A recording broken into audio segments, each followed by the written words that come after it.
늦은 밤, 한 여자가 남몰래 모텔로 들어갑니다. 그녀를 기다리고 있던 중년 남자. 두 사람은 주변을 조심스럽게 살피고 조용히 문 안으로 사라지죠. 하지만 이 장면, 단순한 불륜이 아닙니다. 놀랍게도 그들은 시아버지와 며느리였습니다. 가족도 모르게 이어진 은밀한 만남. 이들에게는 대체 무슨 일이 있었던 걸까요? 지금 그 진실을 들려드립니다. 좋아요와 구독, 알림 설정까지 부탁드립니다. 두 얼굴의 가족이었습니다. 처음에는 그걸 알 수 없었어요. 지금 생각해보면 모든 징후가 있었습니다. 그날 제가 처음으로 민우 오빠의 부모님을 만난 날 말이에요. 서울 시내의 고급 레스토랑이었습니다. 시어머니 강현주는 중견기업 회장이라는 위치가 무색하지 않게 우아한 자태로 저희를 맞아줬고, 시아버지 정상현 선생님은 은퇴한 초등학교 교사셨는데 조용하고 온화한 미소를 지니신 분이었어요. 지우야, 우리 아들 잘 부탁해. 어릴 때부터 철이 없어서 말이야. 시어머니의 말에 시아버지가 살짝 웃으며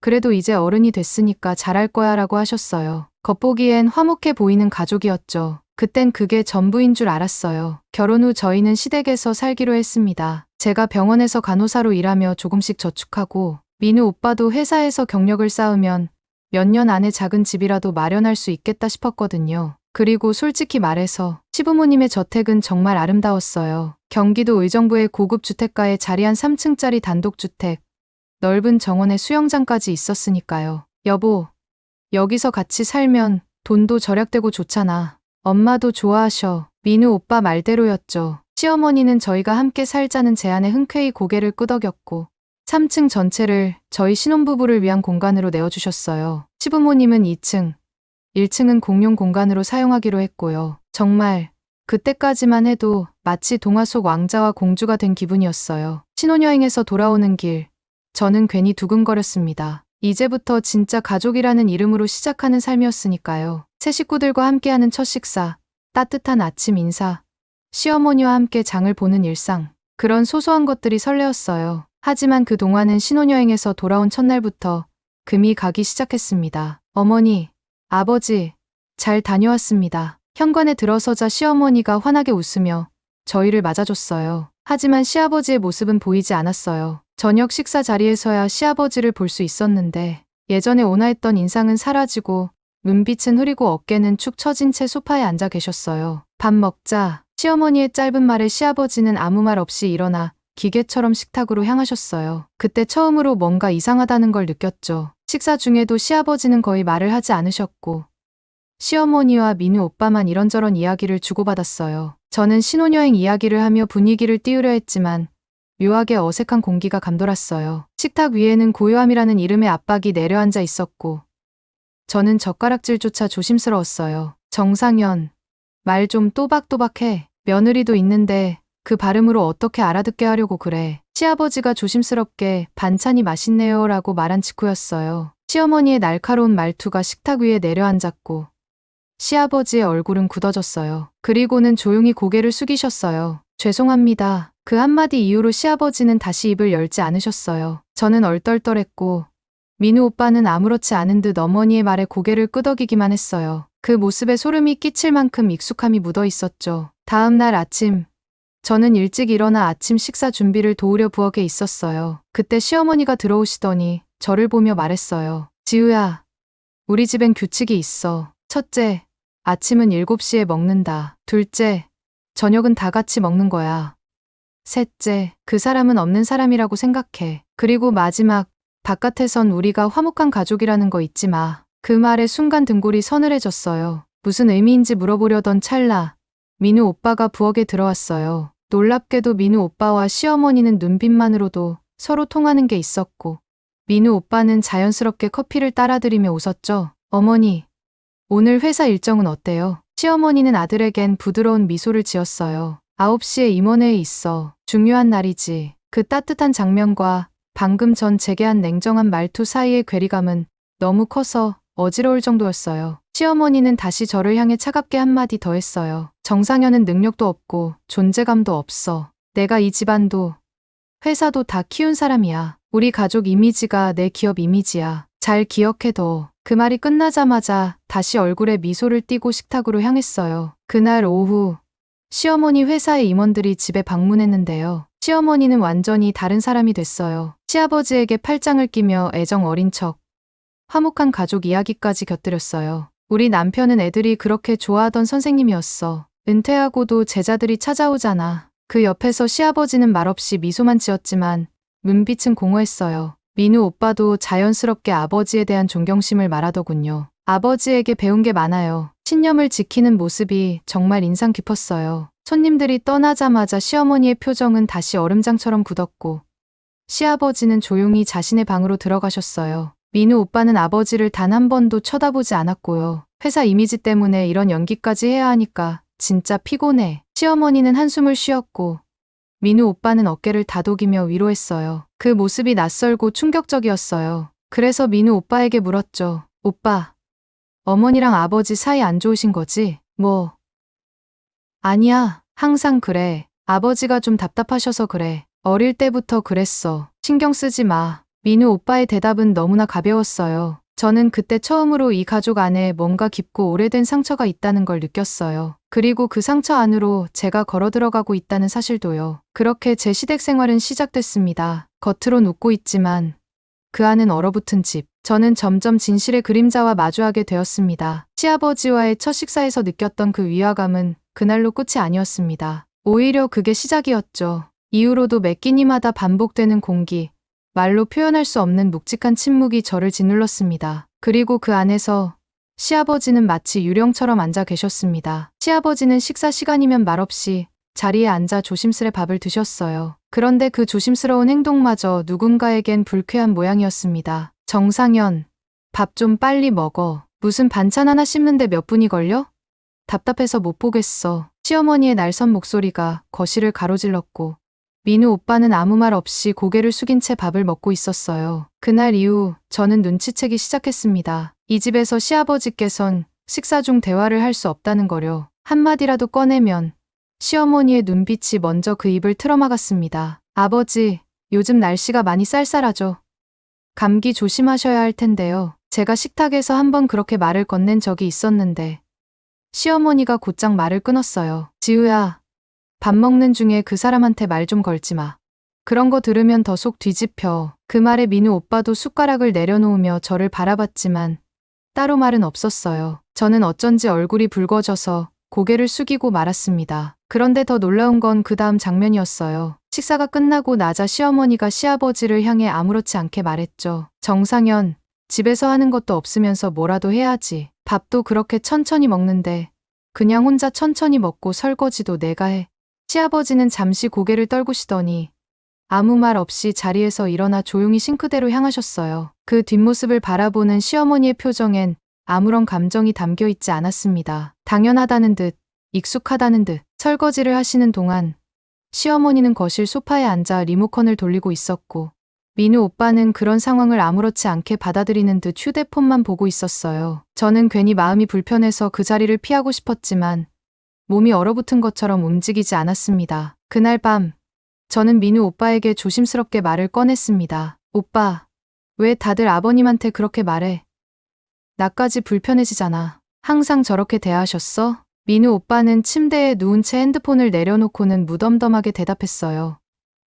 응, 옛날부터 그랬어. 딱히 이유 없어. 그냥 우리 집은 원래 그런 분위기야. 아버지가 좀 답답하긴 하잖아. 너무 신경 쓰지 마.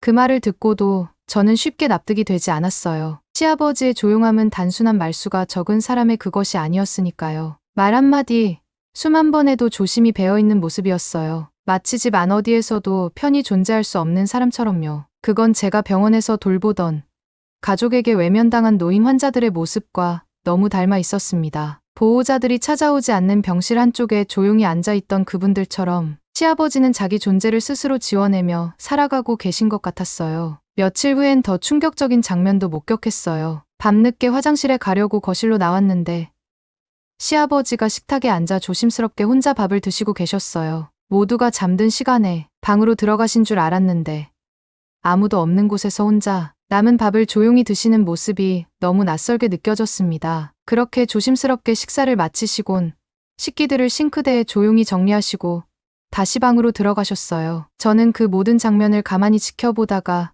뒤늦게 눈물이 핑 돌았습니다. 어쩌다 한 집에서 이렇게까지 고립될 수 있을까? 누구도 그에게 관심을 주지 않았고 아무도 그를 불러주지 않았습니다. 어느 날은 식사를 마치신 후에도 접시를 들고 방으로 들어가시더라고요. 혹시 왜 그러시냐 여쭤보니 시아버지는 이렇게 말하셨어요. 지우야, 내가 쩝쩝거린다고 싫어하시니까 그냥 방에서 먹는 게 나을 것 같아서. 그 말을 듣는 순간 저는 무언가가 목에 걸린 듯 답답했어요. 그 순간부터 제 마음 한쪽에 시아버지를 향한 연민이 조용히 자리 잡기 시작했습니다. 그날 이후로 시아버지를 향한 제 시선이 바뀌기 시작했어요. 예전에는 무심코 지나쳤던 것들이 자꾸만 눈에 들어왔죠. 마당에서 혼자 낙엽을 줍고 계시는 뒷모습, 신문을 꺼내다 손에 베인 자국을 무심히 닦으시는 손 등 아무도 없는 거실 한쪽에서 조용히 책장을 넘기시는 모습까지요. 매일 아침 출근 준비로 정신이 없으면서도 저는 점점 시아버지를 향한 작은 걱정을 떨칠 수가 없었습니다. 간호사라는 직업 때문일까요? 아니면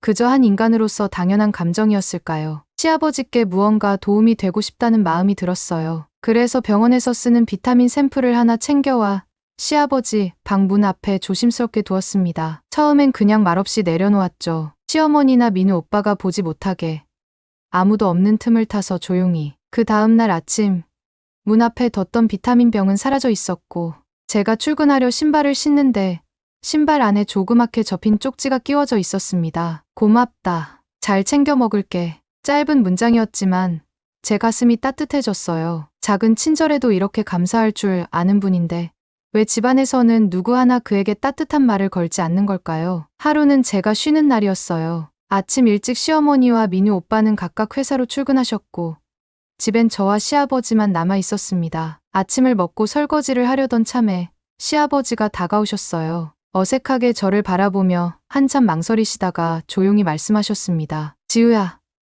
너 오늘 집에 있어? 네, 아버님. 병원 스케줄이 좀 바뀌었어요. 그럼 나랑 산책 좀 할래? 동네 뒷산의 길이 괜찮더라. 그 말에 저는 잠시 멈칫했지만 곧 웃으며 고개를 끄덕였어요. 그렇게 시아버지와 함께 처음으로 단둘이 집을 나섰습니다. 뒷산은 생각보다 공기가 맑았고 길 옆으론 개나리며 벚꽃이 막 피기 시작하고 있었어요. 시아버지는 말없이 걷기만 하셨고 저도 함께 걸음을 맞췄죠. 한참을 걸은 후 작은 정자에 앉아 두 사람은 조용히 바람을 맞았습니다. 지우야, 요즘 병원 일은 어때? 힘들지 않니? 제가 묻지도 않았는데 시아버지가 먼저 말을 꺼내셨어요. 그 한마디가 너무도 따뜻하고 한편으론 애틋하게 들렸습니다. 저는 모처럼 마음을 열고 대답했죠. 네. 힘들기도 한데 환자들이랑 대화하면서 위로받을 때가 더 많아요. 아버님도 교사셨잖아요. 아이들 가르치면서 그런 경험 있으셨어요? 시아버지는 잠시 웃으셨어요. 정말 오랜만에 보는 마음에서 우러난 웃음이었죠. 있었지. 많이. 교무실에서 혼자 울기도 했고 아이가 선생님, 고맙습니다 했을 때는 하염없이 기쁘기도 했고 그땐 내가 좀 괜찮은 사람이었던 것 같아. 그 말이 제 가슴을 후벼 팠습니다. 지금의 시아버지를 보면 누구도 그가 아이들에게 사랑받던 선생님이었다고는 상상하지 못할 테니까요. 저는 고개를 끄덕이며 대답했어요. 지금도 충분히 괜찮으신 분이에요. 아버님. 그 말에 시아버지는 고개를 돌리시며 작은 한숨을 내쉬셨습니다. 하지만 그 표정엔 분명 미세한 위안이 스쳐 지나갔어요. 그날 산책에서 돌아오는 길. 우리는 아무 말도 하지 않았지만 이상하게도 마음은 더 가까워졌어요. 뒷마당에서 꽃에 물을 주던 시아버지의 모습이 처음으로 편안하게 느껴졌고 제가 부엌에서 준비한 따뜻한 대추차를 조심스럽게 건넸을 때 시아버지는 고맙다는 말 대신 가만히 고개를 숙이며 그 잔을 두 손으로 받으셨어요. 그리고 그날 밤 시어머니는 그 장면을 보았어요. 지우야, 너 지금 뭐 하는 짓이야? 내가 그 사람한테 말도 붙이지 말랬지. 차까지 끓여. 너 제정신이야? 왜 자꾸 내 말 무시해? 다시는 그런 짓 하지 마. 당장 치워. 그 말투는 단순한 질책이 아니었어요. 마치 제가 금기를 어기기라도 한 것처럼 냉담했고 싸늘했습니다. 저는 당황했지만 담담하게 대답했어요. 그냥 감기 기운 있으신 것 같아서요. 시어머니는 아무 말 없이 고개를 돌리고 방으로 들어가셨고 그 후로 며칠 동안 저와 눈도 마주치지 않으셨어요. 민우 오빠도 왠지 어색한 기류를 눈치챘는지 조용히 행동하기 시작했죠. 하지만 저는 점점 확신하게 됐습니다. 이 집안에서 아무도 시아버지를 챙기지 않는다면 그걸 지켜보는 제가 아무것도 하지 않는 건 더 큰 잘못이라는 거요. 며칠 동안 시어머니는 저를 완전히 무시했습니다. 눈이 마주쳐도 피했고 아침 식사 준비를 하려 부엌에 가도 제 앞에서는 아무 말도 하지 않으셨어요. 마주칠 일이 있어도 고개를 돌리거나 못 본 척 하시더라고요. 말로 하지 않아도 느껴지는 냉기가 집 안가득 맴돌았고 저는 매 순간 발끝을 들고 걷는 기분이었습니다. 민우 오빠는 그런 분위기를 애써 모른 척하며 출근 준비를 했고요. 괜히 건드리지 말자는 눈치가 몸에 배어있는 듯했어요. 저는 불편한 마음을 안고 조용히 행동했어요. 아무 일 없던 것처럼 대하는 게 이 집의 방식이라면 일단은 맞춰야겠다는 생각도 들었고요. 하지만 시어머니는 그렇게 조용히 넘어가시지 않았습니다. 일요일 아침, 오랜만에 식구들이 모두 식탁에 모인 날이었어요. 다 같이 둘러앉아 밥을 먹던 중 민우 오빠가 차려둔 반찬을 집으려던 순간 시어머니가 나지막하지만 단호한 목소리로 제게 말을 꺼냈습니다. 지우야, 우리 집안엔 질서가 있어. 며느리면 며느리답게 행동해야지. 시아버지한테 그렇게 붙는 건 예의가 아니야. 알지? 말은 조용했지만 안에 담긴 감정은 분명했어요. 민우 오빠는 젓가락을 멈췄고 시아버지는 말없이 고개를 숙였어요. 찬물이 끼얹힌 듯 정적이 흘렀고 저는 그 자리에 얼어붙은 것 같았습니다. 가슴이 철렁 내려앉았지만 억지로 미소를 지으며 고개를 끄덕였죠. 네, 죄송합니다. 앞으로 조심할게요. 그 이후로 저는 시어머니가 있는 자리에서는 시아버지를 마주보지 않았습니다. 일부러 외면했고 인사도 하지 않았어요. 밥을 먹을 때도 마주 앉아 있어도 눈길을 피했죠. 억지로라도 그 규칙을 지켜야 했어요. 그렇지 않으면 또 어떤 말을 들을지, 어떤 상황이 벌어질지 알 수 없었으니까요. 그 규칙은 명확하지 않았지만 어기면 곧바로 차가운 공기로 답이 돌아왔어요. 그런데 이상하게도 시아버지는 그런 저를 이해하는 듯한 눈빛으로 바라보셨어요. 마치 모든 상황을 알고 계시다는 듯, 제가 어쩔 수 없이 연기를 하고 있다는 걸 아신다는 듯이요. 말 대신 눈빛으로, 미소 대신 짧은 고갯짓으로 저희는 조심스럽게 마음을 전했습니다. 저는 점점 시아버지와 말없이 눈빛을 나누는 사이가 되었고 그 안에서 묘한 위로를 받았습니다. 그러다 하루는 병원에서 오래 알던 노인 환자분이 돌아가셨다는 연락을 받았어요. 눈물은 안 났지만 속이 먹먹했습니다. 돌아가시는 순간까지 병실에서 혼자였던 그분의 모습이 자꾸 떠올랐거든요. 병실 문틈으로 보이던 텅 빈 손, 말없이 벽만 바라보던 그 시선. 퇴근 후 집에 들어와 신발을 벗자마자 저는 그대로 거실 바닥에 주저앉고 말았어요. 그날따라 집 안공기조차 차갑고 외로웠습니다. 그 모습을 보고 시아버지가 조용히 다가오셨어요. 아무 말 없이 손수건 하나를 제 앞에 내미셨어요. 오래된 듯한 수건이었지만 그 안에 담긴 따뜻함은 말로 설명할 수 없었죠. 저는 아무 생각 없이 그걸 받아들었고 그제야 눈물이 났어요. 감사해요, 아버님. 그날 밤 시어머니는 저녁 모임이 있다고 외출하셨고 민우 오빠도 늦는다고 연락이 왔습니다. 집 안엔 저와 시아버지만 남아 있었죠. 저는 조심스럽게 시아버지 방 문을 두드렸어요. 아버님, 저 오늘 김치전 부쳤는데 조금 남았어요. 같이 드실래요? 잠시 후 문이 열리고 시아버지가 조심스레 문틈을 열며 고개를 내미셨어요. 괜찮아. 들키면 어쩌려고 그래. 아무도 없어요. 저 혼자 먹기 싫어서요. 그냥 잠깐만 같이 계시면 안 돼요? 결국 그날 밤 저희는 시아버지 방 안에서 조용히 김치전을 나눠 먹었어요. 저는 작은 쟁반에 김치전과 물컵을 올려놓고 시아버지 방 바닥에 자리를 깔았어요. 시아버지는 무릎을 곧게 펴지 못하고 약간 옆으로 앉아 조심스럽게 젓가락을 드셨고 그 조심스러운 모습이 괜히 마음 아팠습니다. 소리 내어 대화를 하진 않았지만 따뜻한 온기 하나가 방 안을 가득 채웠습니다. 그리고 저는 조심스레 말씀드렸어요. 아버님, 저는 정말 이해가 안 가요. 왜 아무도 아버님을 존중하지 않는 거죠? 저라도 그건 참을 수 없어요. 그 순간 시아버지는 오히려 저를 말리셨어요. 당황하신 듯 고개를 젓고 손을 내저으셨어요. 괜찮다. 지우야, 내가 만든 상황이야. 내가 감당해야지. 너까지 힘들게 하고 싶지 않아. 그게 어떻게 아버님 잘못이에요? 아버님이 뭘 그렇게 잘못하셨다고요? 시아버지는 작은 한숨을 내쉬시며 말씀하셨어요. 눈빛은 허공을 향하고 있었고 목소리는 힘없이 떨렸습니다.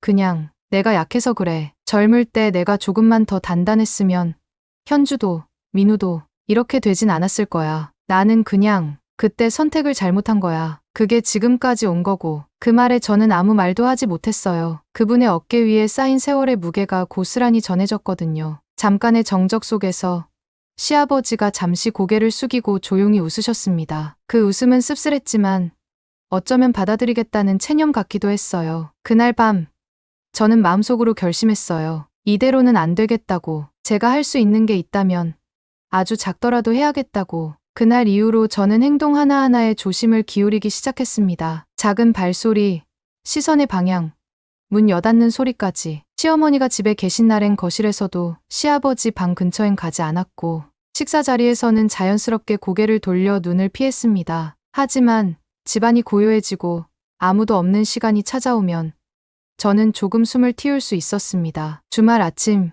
민우 오빠는 회사 워크숍을 이유로 집을 나섰고 시어머니 역시 조기 모임이 있다고 외출하셨습니다. 간만에 집에 혼자 남았다는 편안함도 잠시. 시아버지 방 문이 살짝 열리며 익숙한 조심스러운 걸음소리가 들려왔어요. 지우야, 오늘 쉬는 날이니?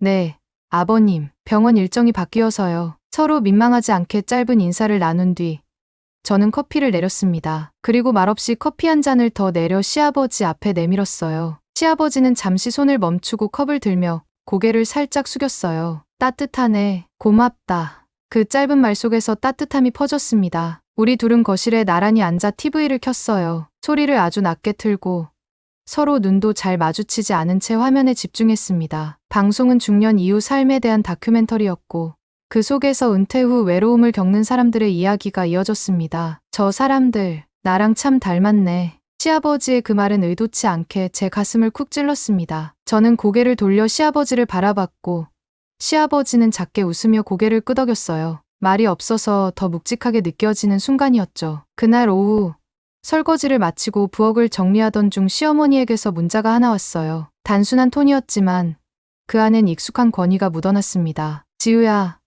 너 쉬는 날이면 아버지한테 청소 좀 시켜. 집에서 하루 종일 빈둥대는데 뭐라도 해야지. 문자를 읽고 저는 한참을 멍하니 화면을 바라봤어요. 시어머니 말투에선 아버님에 대한 존중은커녕 그냥 일을 시킬 수 있는 사람으로밖에 여기지 않는 게 느껴졌죠. 저는 알겠다고 답장하고 핸드폰을 식탁 위에 내려놨어요. 저는 냉장고에 남은 배와 감을 꺼내 작게 썰어 접시에 담았습니다. 그냥 마음이 불편했어요. 마침 시아버지가 마당에 화단을 정리하고 계시던 차라 제가 다가가 조심스레 말씀드렸어요. 아버님, 이거 좀 드셔보세요. 입 심심하실까 봐요. 시아버지는 손에 들고 있던 분무기를 내려놓고 제 얼굴을 바라보셨어요. 그 눈빛에는 놀라움도, 감사도, 어쩐지 미안함도 섞여 있었습니다. 지우야, 내가 이렇게 챙겨줘서 오늘 하루도 잘 버틸 것 같구나. 고맙다. 그 말이 제 하루를 따뜻하게 만들어줬습니다. 그날 이후 저희는 말은 많지 않았지만 교감은 계속 이어졌어요. 제가 출근길에 우유나 요거트 같은 걸 하나쯤 시아버지 방 근처에 슬쩍 두고 나가면 그날 저녁엔 접시가 깨끗하게 씻겨진 채로 부엌 한켠에 놓여 있었죠. 시아버지는 다시 마주칠 때마다 짧게 한마디만 남기셨어요. 항상 챙겨줘서 고맙다. 나도 내가 있어서 다행이다. 그 짧은 말이 위로이자 울타리처럼 느껴졌습니다. 저는 점점 이 집에서 유일하게 숨을 쉴 수 있는 사람이 시아버지라는 걸 깨닫기 시작했어요. 아이러니했지만 사실이었습니다. 그런데도 매일매일 마음 한구석은 불안했습니다. 마치 무언가 들킬 것 같은 기분. 언제 터질지 모르는 작은 균열 위를 걷는 기분이었죠. 하루는 퇴근길에 집 앞 약국에 들렀어요. 시아버지께 드리려고 혈압 관리에 도움이 된다는 건강식품과 종합영양제를 샀죠. 포장을 정성껏 하고 작은 파우치에 담아 조용히 시아버지 방문 앞에 두었습니다. 다음 날 아침 신발을 신으려는데 뒤에서 조심스럽게 문 여는 소리가 들렸어요. 시아버지였습니다. 손에는 전날 둔 파우치를 들고 계셨고 말없이 저를 바라보시더니 조용히 말씀하셨어요. 지우야, 이런 건 너무 부담돼. 마음만으로도 충분해. 그래도 정말 고맙다. 그 말 한마디에 저는 말없이 고개를 숙였어요. 무언가 따뜻한 것이 울컥 올라왔지만 꾹 참고 그저 미소만 지었죠. 아침 햇살이 복도 너머로 길게 들어오고 있었고 시아버지는 다시 조용히 방으로 들어가셨습니다. 저는 잠시 그 자리에 서서 문을 바라봤어요. 누구에게도 필요하지 않은 사람처럼 외롭게 지내던 그분에게 제가 건넨 무심한 한 조각의 정성이 얼마나 큰 의미였는지 그제야 실감할 수 있었습니다. 하지만 평온은 길지 않았습니다. 며칠 전부터 시어머니는 제 행동 하나하나를 유심히 보기 시작하셨죠. 식사 때마다 의미 없는 듯한 시선을 주고받았고 출근 전 옷매무새를 고르는 저를 유난히 오래 쳐다보시기도 했습니다. 그러던 어느 날 아침 시어머니가 부엌에서 갑자기 말을 꺼내셨어요. 지우야, 요즘 뭐 숨기는 거 있니? 내가 다 보고 있어. 조심하는 게 좋을 거야. 저는 그 말에 제대로 대답도 하지 못한 채 고개만 숙였습니다. 그 말 한마디에 등줄기로 차가운 기운이 훑고 지나갔고 손에 쥐고 있던 수저가 덜덜 떨렸어요. 그날 밤 저는 시아버지 방 문 앞에 서서 한참을 망설였습니다. 손을 들었다가 내렸다가 노크를 할까 말까를 반복하다가 결국 조용히 문을 두드렸어요. 문이 살짝 열리고 시아버지가 얼굴을 내미셨어요. 오늘은 그냥 얼굴만 뵈러 왔어요. 잘 주무세요, 아버님. 시아버지는 말없이 고개를 끄덕였고 저는 조용히 돌아섰습니다. 방으로 향하는 복도는 짧았지만 그날은 유난히 길게 느껴졌어요. 우리는 너무 조용한 방식으로 서로를 지키고 있었어요. 아무도 모를 만큼 작고 들키지 않을 만큼 조심스럽게. 하지만 그런 조용한 연대가 있었기에 저는 하루하루를 견딜 수 있었던 겁니다. 그날은 평소보다 하루가 길게 느껴졌습니다. 시어머니의 말 한마디가 머릿속을 떠나질 않았거든요. 조심하는 게 좋을 거야. 그 말 속에 담긴 감시의 기운이 너무 뚜렷해서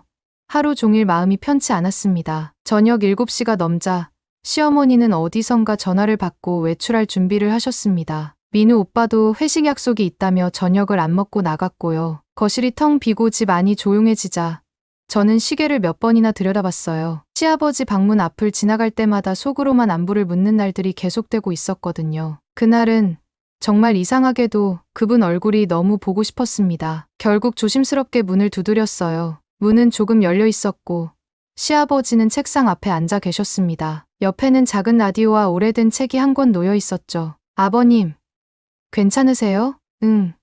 지우 왔니? 오늘은 책 정리 좀 했어. 오래된 일기들이 있어서 말이야. 책상 위엔 시아버지가 초등학교 교사로 일하시던 시절 학생들에게 받은 편지들과 수업 중 썼던 교재가 놓여 있었어요. 먼지 묻은 글씨 하나하나를 쓰다듬는 시아버지의 손끝을 보는데 저는 눈시울이 붉어졌습니다. 이런 게 뭐라고. 괜히 마음이 이상하더구나. 그땐 다들 별일 아닌 줄 알았는데 지금 보면 그 애들 얼굴이 다 그립다. 아버님, 그 아이들도 아버님을 그리워할 거예요. 정말로요. 그 말에 시아버지는 조용히 미소를 지으셨어요. 그리고는 조심스럽게 손에 든 편지 한 장을 저에게 내미셨어요. 깨알 같은 글씨로 선생님, 저 이제 중학교에 올라가요. 예전에 선생님이 해주신 말 계속 생각나요. 라고 적혀 있었습니다. 저는 그걸 읽으며 가슴이 뭉클해졌어요. 그땐 내가 참 괜찮은 사람이었던 것 같은데 지금은 그저 집 안에서 설거지나 시키는 노인네야. 말은 웃으며 했지만 그 말 안에 담긴 씁쓸함은 쉽게 씻기지 않았습니다. 저는 대답 대신 따뜻한 보리차 한 잔을 부엌에서 가져와 시아버지 앞에 놓았습니다. 아버님은 지금도 괜찮은 분이세요. 저는 그렇게 생각해요. 그 순간 어디선가 현관문 열리는 소리가 났습니다. 저는 순간적으로 손에 쥔 찻잔을 놓칠 뻔했고 시아버지도 몸을 움찔하셨어요. 지우야,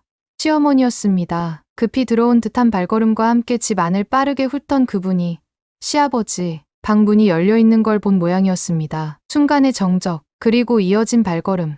시어머니는 문턱 앞에 멈춰 섰고 저희를 보고 한동안 말을 잇지 못하셨어요. 이게 뭐야? 둘이서 지금. 저는 얼른 일어나 고개를 숙였습니다. 죄송합니다. 아버님이 좀 편찮으셔서 물 한 잔 드리러 왔어요. 하지만 시어머니는 고개를 절레절레 흔들며 씁쓸한 웃음을 지었습니다. 내가 분명히 경고했지. 조심하라고. 말귀를 못 알아들어? 너 점점 선을 넘고 있어. 그 말에 저는 아무 대답도 하지 못했습니다. 그저 고개를 숙이고 시어머니가 방을 나갈 때까지 숨도 크게 쉬지 못했어요. 시아버지는 조용히 제 어깨를 토닥이며 말하셨어요. 미안하다. 내 탓이다. 너까지 곤란하게 만들어서. 그 밤 저는 방으로 돌아와 전등도 켜지 않은 채 침대에 누웠습니다. 침묵은 깊었고 두려움은 짙었습니다. 들키고 말았다는 사실보다도 이제부터 더는 그분을 자유롭게 마주하지 못할 거란 현실이 두려웠어요. 다음 날 아침 시어머니는 식탁에 앉아 휴대폰을 세게 탁 내려놓으며 짧게 한숨을 쉬셨어요. 눈빛은 싸늘했고 제게 주는 인사도 없었죠. 저는 조용히 안녕하세요라고 말하며 주방으로 들어갔지만 시어머니는 그 말조차 못 들은 척했습니다. 식탁 위엔 미처 치우지 않은 찻잔이 있었고 시어머니는 그걸 힐끗 보더니 제게 말하셨죠. 오늘도 아침부터 깨끗한 게 하나 없네. 다들 뭘 하는 건지 모르겠어. 그 말투엔 분명 어제 일에 대한 분노가 담겨 있었어요. 직접 말하진 않지만 저를 향한 날선 감정이 고스란히 전해졌습니다. 민우 오빠는 그 분위기를 모르는 척하며 평소처럼 출근 준비를 했고요. 저는 억눌린 긴장 속에서 하루를 보내고 퇴근하자마자 방으로 들어가 버렸습니다. 그날은 시아버지 방에도 가지 않았어요. 더 조심해야 한다는 생각이 들었거든요. 하지만 그렇게 며칠이 지나도 마음이 편해지지 않았습니다. 시아버지는 제게 아무 말도 하지 않으셨지만 분명히 더 조심스러워지셨다는 걸 느낄 수 있었어요. 방 밖을 나오는 걸 줄이셨고 식사 시간에도 아무 말 없이 조용히 식사만 하신 뒤 금방 방으로 돌아가셨습니다. 어느 날 시어머니가 외출하셨고 민우 오빠도 늦는다는 연락이 왔습니다. 집 안이 조용해지자 저는 더는 참지 못하고 조심스럽게 시아버지 방으로 향했어요. 문을 두드리자 잠시 후 조용히 문이 열렸고 시아버지가 저를 보며 고개를 끄덕이셨어요. 아버님, 괜찮으세요? 요즘 너무 방에만 계셔서요. 응, 뭐 괜찮다. 그냥 좀 조심하자는 거지. 너까지 괜히 곤란할까봐. 저는 시아버지 앞에 앉아 조심스레 말씀드렸습니다. 아버님, 이렇게 계속 지내는 게 맞는 걸까요? 솔직히 전 잘 모르겠어요. 우리가 무슨 잘못을 한 것도 아닌데 왜 자꾸 숨듯이 살아야 하는지 너무 답답해요. 시아버지는 잠시 고개를 떨구고 계시다가 작은 한숨과 함께 말씀하셨어요. 지우야, 나도 그 생각을 많이 해. 근데 이 집에선 나라는 존재 자체가 문제니까 내가 조용히 있는 게 가장 평화로운 방법이라 생각했지. 하지만 그 평화가 누구한테 좋은 건데요? 아버님한테는 너무 불공평하잖아요. 그 순간 저는 처음으로 제 손을 내밀어 시아버지 손등을 가볍게 감쌌어요. 그 손은 차가웠지만 오래된 담담함이 그대로 전해졌죠. 시아버지는 말없이 제 손을 바라보셨고 저는 조용히 말을 이었습니다. 병원 한번 같이 가보실래요? 지난번에도 혈압이 좀 높으셨던 것 같은데 이번엔 정식으로 검진 한번 받아보셔야 할 것 같아요. 시아버지는 살짝 웃으며 고개를 끄덕이셨어요. 그래, 그렇게 하자. 대신 몰래 가야겠지? 네, 시어머니 외출하신 날로 맞춰서요. 저 병원 일정 제가 조정할 수 있어요. 서로 마주보며 웃었지만 그 웃음 속엔 왠지 모를 쓸쓸함이 깃들어 있었습니다. 몰래 병원에 가야 하고 아프다는 사실조차 감춰야 하는 현실. 그건 상식적으로 말이 되지 않았지만 이 집에서는 그게 당연한 일이 되어 있었어요. 며칠 후 저는 병원 당직 스케줄을 조정하고 외래 시간에 시아버지를 모시고 병원으로 향했습니다. 시아버지는 검사를 받고 진료를 기다리는 동안도 주변을 두리번거리며 누군가 알아볼까 조심하셨어요. 괜찮아요, 아버님. 여기선 아무도 몰라요. 그냥 환자 한 분으로 오신 거예요. 저는 시아버지 곁에 앉아 그렇게 말하며 미소를 지었습니다. 그리고 그 순간 문득 이 공간이 너무나도 평화롭게 느껴졌습니다. 아무도 우리를 감시하지 않고 아무도 눈치를 주지 않는 곳. 말 그대로 숨 쉴 수 있는 곳. 그날 진료 후 병원 카페에서 간단히 요거트를 나눠 먹으며 시아버지가 조용히 말씀하셨어요. 지우야, 오늘은 유난히 마음이 좀 무겁구나. 계속 이렇게 몰래 내 도움을 받는 것도 감사하면서도 한편으론 너무 미안하다. 그 말에 저는 조심스럽게 물었습니다. 무슨 뜻이세요? 시아버지는 잠시 창밖을 바라보다가 다시 고개를 돌려 제 눈을 바라보며 말했어요. 내가 너무 오래 참고 살았던 것 같아. 이 집에서 내가 빠져야 다들 더 편하지 않을까 싶다. 너가 나 하나 때문에 자꾸 숨게 되잖니. 그 말에 저는 대답하지 못하고 그저 고개를 숙였습니다. 시아버지의 말은 예감처럼 마음속에 남아 떠나지 않았습니다. 그렇게 시아버지와 함께 병원을 나와 집으로 돌아가는 길. 늦은 오후라 하늘이 붉게 물들기 시작했어요. 집 앞 골목에 들어섰을 무렵 마침 시어머니의 차가 집 앞에 도착했습니다. 주차장에서 내리신 시어머니는 우리 둘을 보는 순간 눈이 휘둥그레지더니 얼굴이 확 달아오르셨어요. 너 지금 뭐 하는 짓이야? 갑작스러운 고함에 저는 깜짝 놀라 멈춰섰고 시아버지 역시 당황한 기색으로 저를 보호하듯 앞에 섰습니다. 지우야, 들어가 있어. 하지만 시어머니는 저를 향해 성큼성큼 다가오며 목소리를 높이셨어요. 내가 너한테 뭐라고 했어? 이 사람하고 엮이지 말랬지? 내 말 우습게 들려? 왜 몰래 같이 돌아다녀? 병원은 또 왜 가? 뭐가 그렇게 아파서? 아프긴 누가 아프대. 그냥 징징대는 거지. 저는 얼어붙은 채 아무 말도 못하고 서 있었습니다. 시아버지는 제 앞에 나서서 낮고 단단한 목소리로 말하셨어요. 그만해. 내가 뭘 몰라도 너무 몰라. 뭐? 당신이 무슨 말을? 지우는 아무 잘못 없어. 내가 다 시켰어. 내가 불러냈고 내가 같이 간 거야. 그렇게 화내고 싶으면 나한테 해. 그러곤 저를 돌아보며 조용히 말하셨어요. 지우야, 이제 됐다. 내가 이 집에서 나갈게. 그래야 다 편하잖아. 시아버지는 현관문을 열고 들어서시더니 조용히 안방으로 들어가 작은 여행 가방을 꺼내셨습니다. 저는 믿기지 않는 마음에 말렸어요. 아버님, 진짜 이러지 마세요. 제가 잘못한 거예요. 저 때문에. 하지만 시아버지는 말없이 제 어깨를 가볍게 토닥이며 현관으로 나오셨고 신발을 신은 뒤 시어머니를 향해 마지막으로 한마디를 남기셨어요. 이 집은 당신이 지켜. 난 이제 내 목 다 한 것 같으니까. 그 말과 함께 시아버지는 조용히 현관문을 열고 나가셨습니다. 그 뒷모습은 참 오래 기억에 남을 만큼 쓸쓸하고도 단단했어요. 시어머니는 그 모습을 보며 콧방귀를 뀌듯 웃더니 고개를 절레절레 흔들며 한마디 던졌어요. 진짜 가지가지 한다. 아주. 시아버지가 집을 나간 날 이후로 집 안공기는 더 차가워졌습니다. 하지만 겉으로는 아무 일도 없었던 듯이 모든 건 그대로 흘러갔습니다. 아침 식사 자리에는 민우 오빠와 시어머니만 앉았고 저는 그들 사이에 어색하게 앉아 수저를 들었습니다. 지우야, 밥 좀 퍼와. 시어머니는 평소처럼 명령하듯 말했어요. 하지만 그 말 끝엔 뭔가 더 뾰족한 감정이 묻어 있었죠. 너는 요즘 왜 이렇게 말이 없어? 사람 눈치 보게 만드네. 저는 아무 대답도 하지 않고 조용히 밥을 퍼왔습니다. 하지만 속은 점점 말라가고 있었어요. 불편한 공기 속에서도 민우는 말 한마디 없었고 마치 그날의 모든 소동이 없었던 것처럼 행동했죠. 결국 그날 밤 저는 민우 오빠에게 조심스레 말을 꺼냈습니다. 오빠, 아버님 어디 계신지 알아? 민우는 TV를 보던 시선을 돌리지도 않은 채 대답했어요. 나가셨잖아. 연락도 안 오시고 엄마도 신경 안 쓰던데. 신경 안 쓴다고 해서 괜찮다는 건 아니잖아. 나 마음이 너무 불편해. 내가 불편할 이유가 어딨어. 오히려 잘 됐지. 이젠 엄마도 너한테 뭐라 안 할 테니까. 그 말에 저는 도저히 참을 수가 없었습니다. 그게 잘 된 거야? 사람이 집에서 나갔는데. 나 그렇게 생각 안 해. 민우는 한숨을 쉬며 리모컨을 내려놨습니다. 지우야, 나는 그냥 이 집에서 평범하게 살고 싶어. 엄마 말 듣고 회사 다니고 문제없이 지내는 거. 너는 왜 자꾸 그걸 깨뜨리려고 해?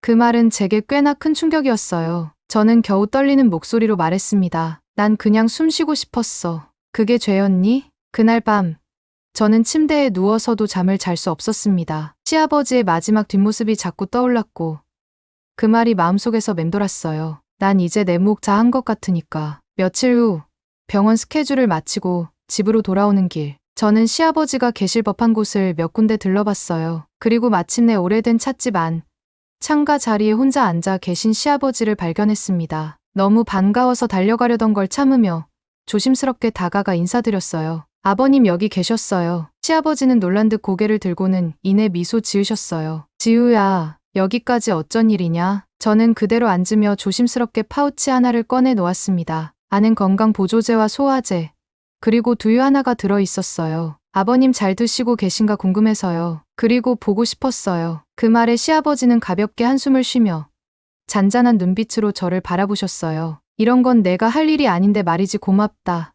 지우야, 저는 그날 시아버지와 오래도록 이야기를 나눴습니다. 무겁지 않은 일상 이야기, 예전 학교 이야기, 그리고 조용히 미소 지으며 듣는 이야기들. 우리는 그 찻집에서 잠깐 숨을 돌렸습니다. 집이라는 공간은 여전히 숨막혔지만 그 잠깐의 여유가 제겐 큰 위로였어요. 그 후로도 저는 퇴근 후 시간이 날 때마다 시아버지를 찾아뵀습니다. 조심스럽게 반찬을 몇 가지 준비해 가기도 하고 날씨가 쌀쌀해지자 따뜻한 내복과 겉옷을 챙기기도 했어요. 때로는 마트에서 사온 건강식품을 슬쩍 건네며 그분이 혼자 계신 그 방이 덜 쓸쓸했으면 좋겠다는 마음으로요. 그러던 어느 날 병원 근무 도중 어지러움과 메스꺼움이 심해져 검사를 받았고 저는 임신이라는 뜻밖의 결과를 알게 되었어요. 그 소식을 들은 시어머니와 민우, 그리고 친정엄마까지 모두 기뻐하며 환하게 웃어주었죠. 그 모습을 보는 제 마음도 괜스레 따뜻해졌습니다. 며칠 후 시아버지께도 이 소식을 꼭 전하고 싶다는 생각이 들었어요. 그날 저는 작은 반찬통 몇 개와 과일,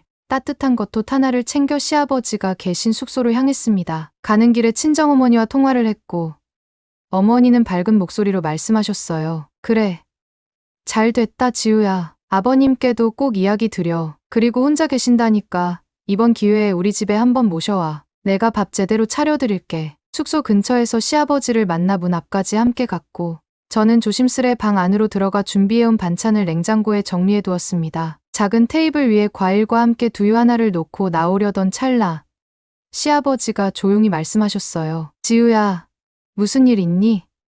오늘은 얼굴이 좀 다르다. 저는 문고리를 잡은 채 돌아서며 미소를 지었습니다. 아버님, 저 임신했어요. 병원에서 오늘 확실히 들었어요. 시아버지는 놀라움과 기쁨이 뒤섞인 표정으로 한참 저를 바라보시더니 천천히 다가와 제 손을 꼭 잡으셨어요. 그래, 잘 됐다. 정말 잘 됐구나. 고맙다. 그 말에 저는 눈시울이 붉어졌고 시아버지 방 안엔 오랜만에 따뜻한 기운이 감돌았습니다. 그렇게 둘이 방을 나서고 있을 무렵 마침 그 순간이 찾아오고 말았어요. 시아버지와 함께 숙소에서 나와 택시를 탔습니다. 친정집까지는 멀지 않았어요. 창밖으로 해가 뉘엿뉘엿 지는 풍경이 스쳐 지나가고 택시 안엔 한동안 조용한 침묵이 흘렀습니다. 하지만 그 침묵은 불편하지 않았습니다. 오히려 저는 마음이 놓였어요. 이렇게 따뜻한 마음을 나눌 수 있는 사람이 아직 곁에 있다는 사실이 고마웠습니다. 친정집에 도착했을 때 어머니는 이미 상을 다 차려두고 기다리고 계셨습니다. 시아버지를 반기며 허리를 숙여 인사하는 친정어머니의 모습에 시아버지는 민망한 듯 고개를 숙이며 작게 인사하셨어요. 불편하게 해서 죄송합니다. 제가 이런 자리에까지 오게 될 줄은 몰랐네요. 아이, 말씀 마세요. 사돈께서 얼마나 마음고생이 많으셨겠어요. 그냥 맛있는 거 드시고 가세요. 지우가 늘 걱정했어요. 밥상머리엔 오랜만에 웃음이 돌았고 시아버지의 얼굴에도 조금은 편안한 빛이 감돌기 시작했습니다. 저는 그 모습을 지켜보며 속으로 안도했어요. 식사를 마친 후 저는 어머니와 주방에서 설거지를 도왔고 시아버지는 거실 창가에 앉아 조용히 창밖을 바라보고 계셨습니다. 따뜻한 공기와 조용한 대화, 모처럼 편안했던 그 저녁은 오래 기억될 순간이었죠. 하지만 그 평화는 오래가지 않았습니다. 초인종 소리가 울렸고 문을 열자마자 시어머니와 민우가 현관 앞에 서 있었습니다. 둘 다 당황한 얼굴이었고 시어머니는 안으로 들어오자마자 집안을 훑으며 목소리를 높였습니다. 이게 무슨 짓이야? 당신, 여기서 뭐 하는 거야? 순간 거실 공기가 얼어붙었습니다. 시어머니는 거침없이 거실로 들어와 시아버지를 노려보며 말했어요. 창피한 줄 알아야지. 우리 집에서 나간 사람이 왜 여기서 멀쩡히 밥을 얻어먹고 있어? 당신이랑 이 아이, 언제까지 이럴 건데? 민우는 그 뒤에 서서 상황을 제대로 파악하지 못한 듯 우물쭈물하다가 갑자기 아버지를 향해 소리쳤습니다. 아버지, 도대체 왜 이러세요? 언제까지 이러실 건데요? 체면이라는 것도 있어야지. 진짜 너무하신 거 아니에요? 그 말에 저는 멍하니 민우를 바라보다가 조용히 하지만 단호하게 고개를 돌려 민우를 바라봤습니다. 오빠, 나한테 말해. 지금 이 상황에서 엄마 편을 들 거야? 아님 내 편에 설 수 있어? 민우는 입을 꾹 다물고 시선을 피했습니다. 그 순간 시아버지가 조용히 한숨을 쉬며 자리에서 일어나려는 찰나 민우가 다시 말을 쏟아냈어요. 아버지, 진짜 정신 좀 차리세요. 다 큰 어른이 왜 이러세요? 남들 앞에서 이게 뭡니까? 창피하게. 뭐가 그렇게 잘났다고 이렇게까지 하세요? 그 말을 들은 시아버지의 표정이 굳었습니다. 그리고 다음 순간 천천히 다가간 시아버지는 민우의 뺨을 세게 내리치셨습니다. 너 지금 무슨 말을 한 건지 알고 하는 소리냐? 내가 그렇게 컸냐? 그 입 닫아라. 친정어머니가 다급히 달려와 시아버지를 말리며 중재하려 했고 거실은 잠시 아수라장이 되었어요. 시아버지는 한숨을 쉬며 고개를 숙인 뒤 조용히 말했습니다. 여기서 이러지 말고 나가서 얘기하자. 사돈 앞에서 이 꼴 보여드릴 순 없어. 그 말에 시어머니와 민우는 신경질적으로 현관 쪽으로 움직였고 나가려던 그 순간 시어머니가 뒤돌아서며 저를 향해 또 비아냥거렸습니다. 그래, 이 집에서 아주 작당모이들 잘하더라. 배운 건 많아도 제대로 된 도리는 못 배운 것 같아. 그 말에 저는 더는 참지 못하고 현관 앞에 선 민우를 향해 외쳤습니다.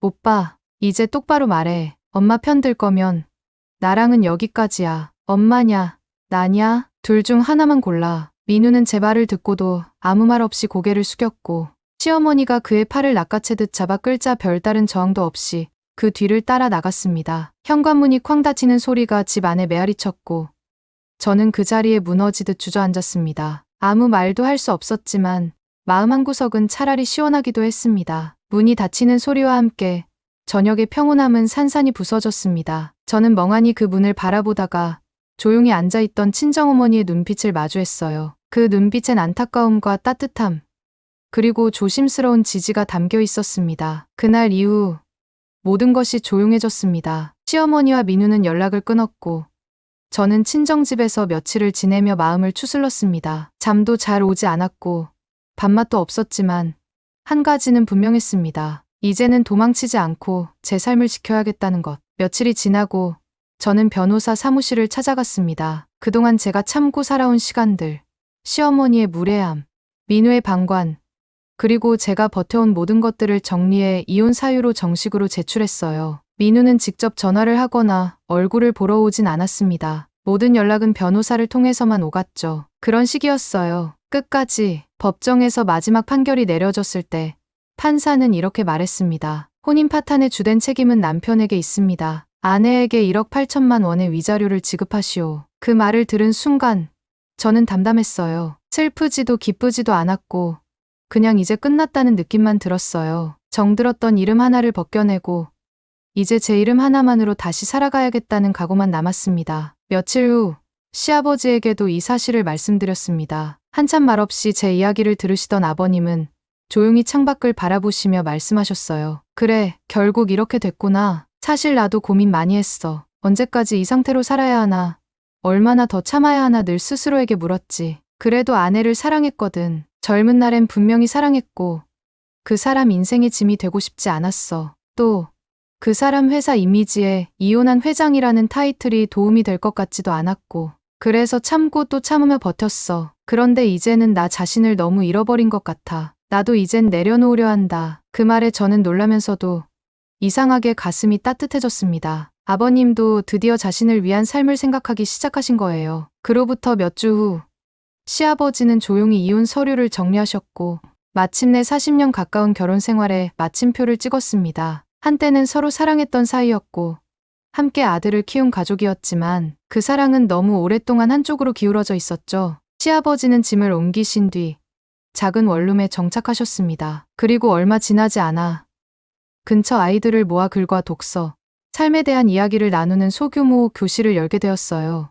예전 제자들이 소식을 듣고 찾아오기도 했고요. 저는 임신 사실이 확실해진 후 병원에 휴직 신청을 했고 당분간은 아이에게 집중하기로 했어요. 그동안 쌓인 피로도 회복하고 싶었고 제 자신을 돌보는 시간도 필요했거든요. 퇴근 시간에 쫓기지 않으니 마음이 한결 편했고 따뜻한 식사와 산책, 그리고 조용한 밤이 얼마나 소중한지 처음 알게 됐습니다. 시아버지와는 주기적으로 통화하며 지냈고 아버님은 여전히 저를 걱정해 주셨어요. 너는 나한테 참 고마운 며느리였어. 그 말을 들을 때마다 저는 뭔가 한 사람에게라도 좋은 기억으로 남았다는 사실에 마음이 편안해졌어요. 언젠가 아이가 태어나면 꼭 말씀드릴 거예요. 세상에서 가장 따뜻한 시아버지가 있었다고. 그리고 그분이 저를 가장 먼저 사람으로 대해주셨다고. 모든 이별이 아프기만 한 건 아니에요. 때로는 새로운 삶을 위한 준비일 뿐. 저는 이제 제 삶의 주인이 되어 한 걸음씩 다시 걸어가려 합니다. 더 이상 숨지 않고 더 이상 참지 않으면서요. 그렇게 저희 두 번째 인생이 시작되었습니다. 가족이라는 이름으로 숨겨진 폭력, 그 안에서 조용히 무너져가는 누군가의 삶. 지우 씨와 시아버지는 결국 자신을 지키기 위해 한 가족을 떠나기로 결심했습니다. 모든 선택이 정답일 수는 없지만 여러분이라면 같은 상황에서 어떤 결정을 하셨을까요? 비슷한 경험이나 생각 있으신가요? 댓글로 여러분의 이야기를 들려주세요. 다음 이야기에서도 함께해요. 감사합니다.